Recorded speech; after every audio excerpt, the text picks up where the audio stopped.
Bonjour. Comme moi, vous êtes peut-être demandé comment est-ce qu'il était possible de placer un capteur sous l'écran d'un smartphone sans qu'on voit de poinçon ni quoi que ce soit. Ça m'a toujours un petit peu intrigué, je voulais vraiment en savoir plus, donc du coup j'ai foncé chez Oppo France pour retrouver David qui va nous expliquer de A à Z comment est-ce que industriellement on parvient à placer un capteur sous un écran et qu'on ne voit plus le poinçon ni rien du tout. Comment est-ce qu'on peut faire le côté invisible de l'affaire, qui n'est pas encore parfait, hein. Vous allez voir qu'il y a encore des progrès à faire. C'est parti, on va donc retrouver David directement chez Oppo France. David, Pépé, comment tu vas David? bah écoute très bien et toi? Je suis toujours en pleine forme. On s'était vu déjà pour le smartphone extensible. Oui, avec des masques à l'époque encore. Avec des masques encore à l'époque, bon, maintenant voilà, et on garde quand même une petite distance, hein. Et le truc c'est que tu sais que cette vidéo avait fait rêver tous les gens qui nous regardent et tout le monde l'attend. Si je te demande quand ça arrive, tu vas me répondre. On ne sait pas. Déjà, la vidéo commence et déjà ça commence mal. les gens se disent bah, l'extensible et tout. Ça arrive quand? C'est mieux que le pliant et on ne sait pas. Mais on avait été ravis en tout cas effectivement de l'accueil qu'il y avait eu pour ce produit. C'était assez incroyable. On était nous-mêmes assez étonnés du très bon accueil. Mais on sera étonné quand on l'aura surtout. Mais nous aussi. Ben, eux aussi. Mais si tu es là aujourd'hui, David, c'est pour me parler d'un truc qui moi me fait kiffer mais qui en même temps me rend très curieux. Parce que bon, tout le monde le sait, je suis un fou de techno, je m'intéresse à des tas de choses et je me suis intéressé récemment à ce concept de caméra sous l'écran, de capteur sous l'écran. Et j'ai eu beau regarder un petit peu, j'aimerais que tu puisses dans cette vidéo essayer d'expliquer aux gens comment ça fonctionne, comment est-ce qu'on peut avoir cet effet qui est une sorte d'effet de prestidigitation quelque part, hein. C'est un truc de folie et qui a créé le produit. Mon accessoire de tout à l'heure. Qui a créé cette technologie? Est-ce que c'est Oppo ou pas? Et qui l'exploite en premier? Comment? Est-ce que tu as ces informations que tu peux nous donner, s'il te plaît? Alors, je ne sais pas exactement si Oppo était le premier à annoncer cette techno. En tout cas, ça faisait partie des premiers constructeurs à l'annoncer, effectivement. Très tôt, moi j'avais vu d'ailleurs le deuxième prototype en Chine à l'époque, en 2019. C'était en novembre 2019, on avait présenté le deuxième prototype qui était déjà assez impressionnant. Et aujourd'hui, on n'est pas les premiers à commercialiser cette technologie puisqu'on n'a pas encore commercialisé cette technologie et on a vu que déjà d'autres constructeurs l'ont proposé. On va le dire parce que moi ça ne pose aucun problème. Toi tu t'as fait mal à la bouche mais pas moi. Moi je peux dire qu'il y a donc Samsung, hein, avec le Fold. Donc on l'a vu sur cette chaîne. Et il y a Xiaomi aussi, il y a Xiaomi qui a donc présenté un produit avec une caméra sous l'écran. Et c'est ZTE les premiers en réalité à commercialiser. ZTE. Je l'ai prononcé, attention. Bravo. En effet, ZTE avait été parmi les premiers, enfin voire le premier à annoncer ça. Alors David, comment est-ce qu'on place un capteur sous un écran de façon peu ou prou invisible? Alors la technologie s'est améliorée depuis le temps, donc là il y a aussi les premiers prototypes. Pour faire simple, c'est vrai qu'un écran, il faut imaginer, on va dire que ça c'est la petite feuille, c'est l'écran. Pour prendre une photo, il faut de la lumière et donc il faut que la lumière puisse passer, être enregistrée par le capteur. Donc s'il y a un écran devant, c'est vrai que ça pose un petit problème puisqu'effectivement ça crée un voile, donc il faut arriver en fait à laisser passer la lumière à travers l'écran. Donc c'est pour ça qu'on utilise des dalles OLED qui sont plus transparentes. Et la technique qui a été utilisée jusqu'à présent, c'était de réduire le nombre de pixels à l'endroit de la caméra, de manière à laisser passer la lumière à l'intérieur. Là, sur le dernier prototype qui a été présenté il y a quelques semaines par Oppo, c'était en fait, on a choisi un autre système puisqu'on n'a pas réduit le nombre de pixels, mais on a réduit la taille des pixels. C'est-à-dire qu'on a la même définition de partout, mais on a redéfini la géométrie des pixels et la taille, de manière à ce que ça puisse permettre de laisser passer la lumière au travers de l'écran. À cet endroit pile, c'est-à-dire l'endroit pile poil où il y a uniquement à cet endroit-là. Le poinçon, entre guillemets, cet endroit-là, vous avez donc modifié la taille des pixels pour que la lumière puisse rentrer. Ouais, et alors pourquoi je prends une feuille en fait, tout simplement, c'est un peu pour imiter un peu les pixels, on va dire. Il y a des grammages de feuilles différents, il y a des feuilles qui sont plus ou moins transparentes. Donc là, c'est un petit peu la même idée. Je vais avoir donc un grammage standard pour la grosse partie de l'écran et au niveau de la caméra, je vais avoir un grammage plus faible. En tout cas, dans le cas des technologies qui sont aujourd'hui commercialisées, c'est-à-dire qu'on diminue le nombre de pixels. Mais Oppo a choisi une nouvelle façon de faire sur son dernier prototype, qui est donc de ne pas réduire le nombre de pixels, mais de réduire la taille des pixels. D'accord. Et ça signifie quoi techniquement? Ça veut dire qu'à un moment donné, vous pouvez jouer sur le fait que la caméra apparaisse ou pas? Ou est-ce qu'avec votre technique, la caméra n'apparaît jamais? Est-ce qu'on la voit ou on ne la voit pas? L'ancienne génération de prototypes qui avait été présentée par Oppo, on voyait en fait sous certains angles, on ne le voyait pas tout le temps, mais sous certains angles, avec certaines couleurs sur l'écran, on pouvait effectivement voir qu'il y avait une petite différence entre la partie de l'écran sur la caméra et le reste. ce qui n'était pas très joli. Et donc ce qu'a essayé de chercher à faire Oppo sur la dernière génération, c'est justement de proposer un écran où on ne voit absolument pas la différence. Finalement, parce que le but ultime, c'est vraiment d'avoir un écran qui est complètement immersif et on ne voit pas de différence. Et c'est ce qu'a réussi à faire Oppo sur le dernier prototype, justement, en utilisant cette solution donc, de pixels. On a la même définition partout, sauf qu'ils sont plus petits, et à l'œil nu, on ne voit pas la différence. Parce que justement, c'est pour apporter l'eau à ton moulin, parce qu'on est là en train de parler entre nous. Hein. L'idée, c'est que dans le Fold, justement, de Samsung qui est sorti, il y a des moments où on voit clairement cet effet de transparence de pixels, parce qu'ils ont encore la technologie que visiblement vous n'avez pas que vous avez vous perfectionné. Parce que c'est sûr que tu parles d'un produit que nous on n'a pas vu encore. Hein, non. Et toi non plus peut-être. Non plus. J'ai vu l'ancienne génération qui était déjà franchement assez impressionnante. Et là sur la deuxième, j'ai juste vu des vidéos, je ne l'ai pas vu en vrai, mais voilà, j'ai vu des vidéos, j'ai vu le concept et je pense que vu ce que j'ai vu le dernier, j'ai quand même confiance que c'est relativement avancé. D'accord. Donc c'est une technologie qui vous appartient à Oppo, c'est essayer de diminuer les pixels à cet endroit-là. Est-ce que En fait, on a aussi sur cette dernière génération, on a aussi fait appel à des technologies assez innovantes, par exemple le câblage aussi, le système de câblage des pixels est transparent.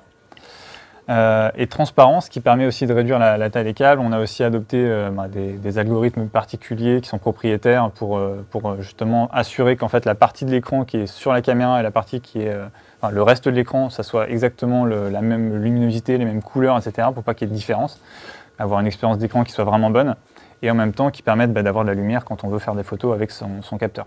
Alors, dans tout ce que tu me dis, moi je trouve ça passionnant, je voulais revenir justement au câblage, parce que pour moi il y avait le problème de câblage également. Il y a un système, comment il peut être complètement transparent alors qu'on fait passer de la lumière dans les deux sens, parce qu'il faut prendre la photo et en même temps avoir ce poinçon qui disparaît. Est-ce que du coup, avec cette technologie, je sais pas, tu pourras me répondre, est-ce qu'il y a une limitation sur à la fois la définition de l'écran et limitation sur la définition du capteur? Est-ce que ça nuit? Parce que la question qu'on va me poser, et c'est normal, quand on n'a pas cette technologie, on peut dire qu'on a tel ou tel capteur, tel ou tel écran, telle ou telle définition. Est-ce que là, du coup, il y a des limites parce que vous avez ça qui est introduit avec ta feuille de papier, il faut faire passer, pas passer. Est-ce qu'on limite quelque chose, techniquement? Forcément, oui. C'est un peu comme si, on dit, je sais pas, un champion olympique qui court, qui fait son 100 mètres en 10 secondes. Là, c'est un peu comme si je disais, au lieu d'avoir une piste parfaite de course, je vais avoir un chemin de terre de campagne et donc au lieu de le faire en 10 secondes, il le fera peut-être en 11 en 12. Là, forcément, ça impose quand même une limite physique devant le capteur, puisque c'est comme si on rajoutait un peu un filtre, des lunettes de soleil. Donc il y a plein de choses à retravailler. Déjà, en fait, il faut faire appel à de l'intelligence artificielle et des calculs immenses, ne serait-ce que pour arriver en fait au niveau standard de ce qu'on verrait avec un capteur normal. Parce qu'il faut, il y a à la fois le voile, donc la balance des couleurs qu'il faut retravailler. Il peut y avoir des effets de reflet. C'est comme si je regarde à travers une fenêtre et que j'ai le soleil. Voilà, quand vous êtes en voiture, ça arrive quand même très souvent. On est ébloui. Il y a des effets aussi éventuellement un peu brumeux. C'est ça que j'ai vu sur les photos. Sur les photos faites au travers de ces systèmes, j'ai vu toujours, je me permets de t'arrêter, un côté un peu brumeux. C'est un côté, la définition est un peu en berne et ça fait brumeux, comme s'il y avait un voile. C'est que, à mon avis, malgré tout, on a toujours quelque chose où on va trouver une solution, mais pour le moment, on est d'accord qu'on ne peut pas obtenir la même chose avec ou sans ce système. Non, alors c'est compliqué. Aujourd'hui, chez Oppo, on est parvenu à un niveau qui est quand même très élevé, qui s'en rapproche, mais on n'est pas toujours au même niveau d'une vraie caméra standard où il n'y aurait pas l'écran devant. Parce que forcément, il y a des limitations physiques qui font que pour l'instant, les algorithmes sont toujours plus performants et arrivent à corriger, justement, à compenser toute cette partie-là. Néanmoins, par rapport à un capteur standard qui ne serait pas occulté, forcément, il y a toujours une petite différence. Et c'est pour ça que Oppo n'a pas encore commercialisé cette technologie, parce qu'on considère que on attend vraiment de proposer quelque chose qui soit complètement satisfaisant pour les utilisateurs. Faut savoir, j'étais sûr que tu allais faire ça. Le truc, c'est que faut savoir qu'Oppo en Chine a quand même bâti sa réputation, notamment sur la caméra selfie. Et donc le niveau de qualité de la caméra selfie est extrêmement important, en particulier sur les marchés asiatiques. Donc ça compte beaucoup et voilà. C'est pas du tout une critique à la concurrence qui fait des choses. Alors comment ça? Nous, on l'a pas commercialisé parce qu'on sait que c'est quand même encore un peu touchy, mais par contre, Samsung, Xiaomi l'ont fait. Bien, c'est C'est bien pas ce que j'ai dit.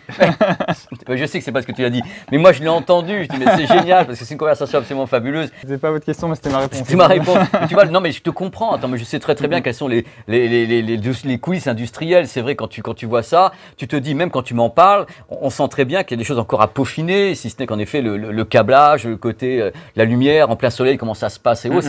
C'est encore, on peut dire qu'on est sur les balbutiements ce type de technologie. Ouais, déjà, on voit aujourd'hui que sur les smartphones, déjà ça demande énormément de travail de calcul, d'optimisation d'IA, ne serait-ce que sur des capteurs standards pour répondre à toutes les scènes courantes, contre-jour, le basse luminosité.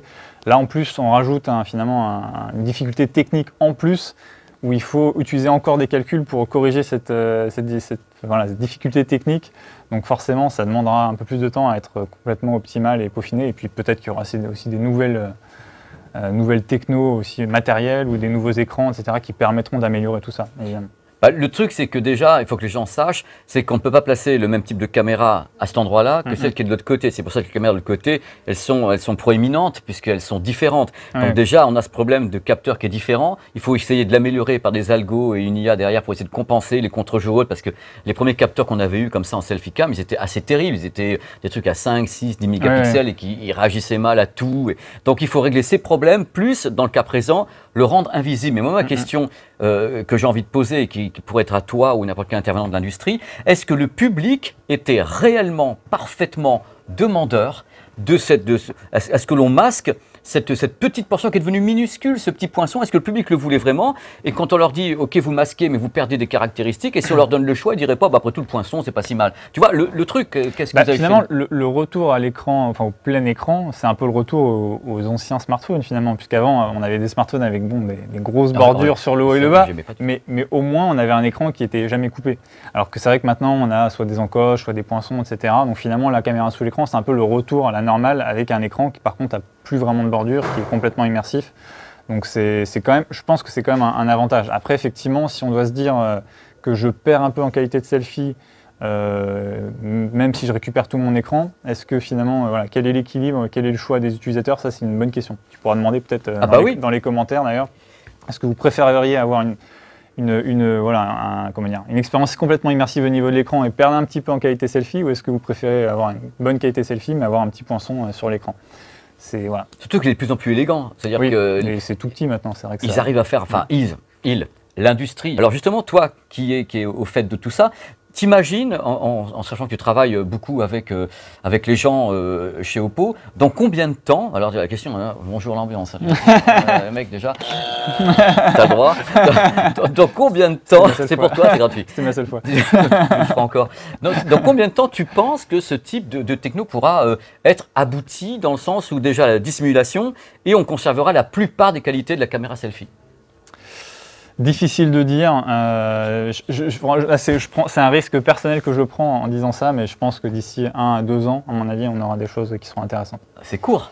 C'est relativement court, mais il y a encore un peu de chemin à faire parce que le dernier prototype qui a été présenté par Oppo est quand même très prometteur, même s'il y a encore des choses effectivement à évaluer, notamment la nouvelle architecture de pixels qui a été faite aussi, il faut qu'on évalue aussi sa durabilité dans le temps. Il y a aussi, il y a encore plein d'autres choses aussi pour entraîner. Il faut entraîner aussi les capteurs photo à encore plus de scènes, même s'il y a déjà des centaines de milliers d'images qui ont été entraînées avec l'IA, mais voilà, il y a encore beaucoup de choses aussi à développer encore. Je suis quand même assez confiant que d'ici 1 à 2 ans, ça devrait se répandre de manière plus générale. C'est pas si long que ça.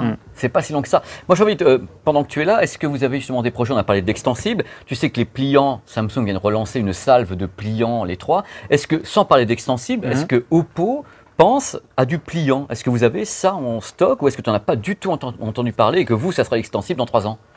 Écoute, je vais te faire un petit teasing, mais on aura peut-être quelque chose à vous présenter prochainement. C'est du délire. Alors, pas forcément commercialement, mais en tout cas, on aura peut-être des concepts à présenter prochainement, donc on se tient au courant.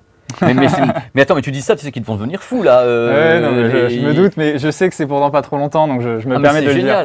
Non, mais seulement, regarde-moi, ça fait ça ou ça fait ça? Alors non, ça fait plutôt ça. Ça fait plutôt ça, mais ça fait ça sur 2 côtés, sur 3? Je sais pas. Peut-être, je sais pas. J'en sais rien. On verra. Back into business. Back into business. David, d'autres questions tamponne ma boîte à neurones. La durée de vie, est-ce que la durée de vie de l'écran est la même, sachant qu'il y a cette partie qui est différente, qui laisse la place donc, au capteur quand tu dois prendre une photo. Vous avez des analyses là-dessus sur la durée de vie? Justement, Oppo s'est planché sur la question, parce qu'effectivement, on a repensé la géométrie des pixels et la taille aussi. Et plus un pixel est petit, aussi, plus il peut avoir tendance à faire du marquage, donc ce qui est un phénomène connu sur l'OLED. Et donc, on a aussi travaillé sur des optimisations qui permettent justement d'éviter ça. Donc, on a réussi à augmenter la durée de vie de l'écran par rapport à ça. Après, ça reste à être évalué dans le temps aussi. Tout ça, ça va prendre du temps aussi à mesurer, parce que c'est vraiment un compromis pour arriver à la fois à avoir une taille de pixels qui soit correcte et qui laisse passer suffisamment de lumière quand même pour pouvoir prendre des photos avec, sinon c'est compliqué.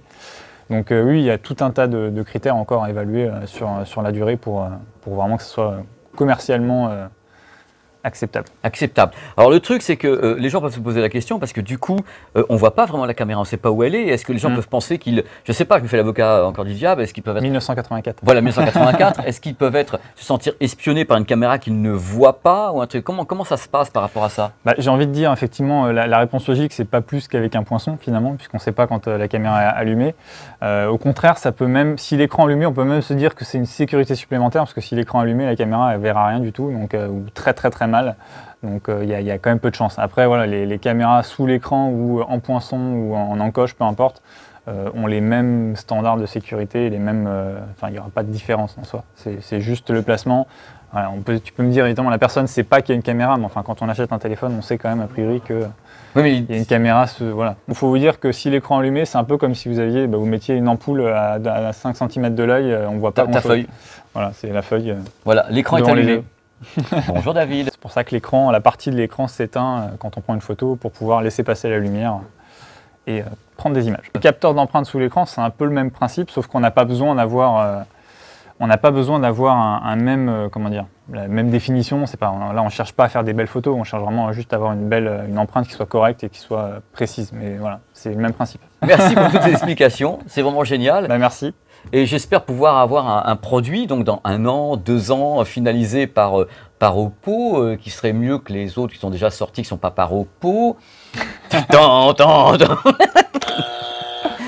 insupportable. C'est insupportable cette vidéo. Je vais pas le ramener le buzzer. Hein. Merci David, on se voit très vite. Avec donc le... Non, comme ça? C'est l'accordéon? Non, c'est pas ça. J'arriverai jamais. Les mecs, quand ils veulent pas parler, ils parlent pas. Hein. Merci encore. Hein. Salut. Salut. Tout ce qui est là, dis-toi une chose, Valentine, c'est du rab. Ok, c'est du bonus. C'est du bonus. Ça peut très bien ne jamais apparaître dans la vidéo. Très bien. Donc, ça sera dans les bonus plus à la fin de la vidéo. Peut-être. Le problème, c'est qu'il me connaît trop bien.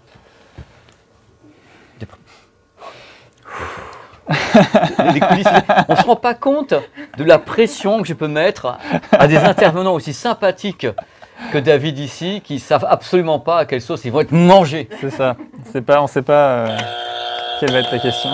J'ai prévu un buzzer dans le cas où on me bourre la gueule, j'appuie. Tu recommences pas. Donc cette fois-ci, ça va être le buzzer. Voilà. T'es prêt? Et là, il a l'étoile de la mort. Et quand je déconne trop, il appuie sur l'étoile de la mort. C'est ça. C'est beau, hein? Allez. T'es prêt? Allons-y. David, franchement, je suis content d'avoir fait appel à toi parce que bon, j'ai beau, moi de mon côté avoir étudié toutes les docs et tout, mais moi je suis pas directement chez Oppo, je suis pas dans le secret des ingénieurs, je sais pas tout, et des trucs que vous dites pas à la presse en plus, mort de rire. On dit des choses que...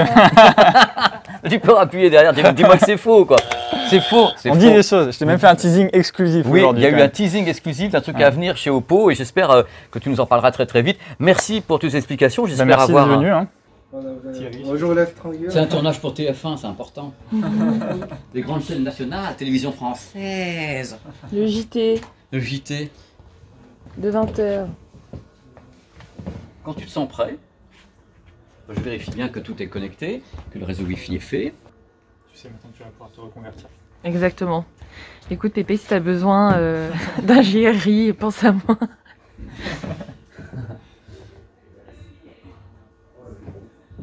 Back into business. Back into business.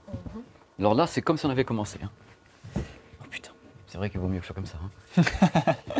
Ça va, on fait la même taille là quand t'es assis et quand on est assis. Tu vas ta gueule. Comment ça va, David? Bah écoute, ça va très bien.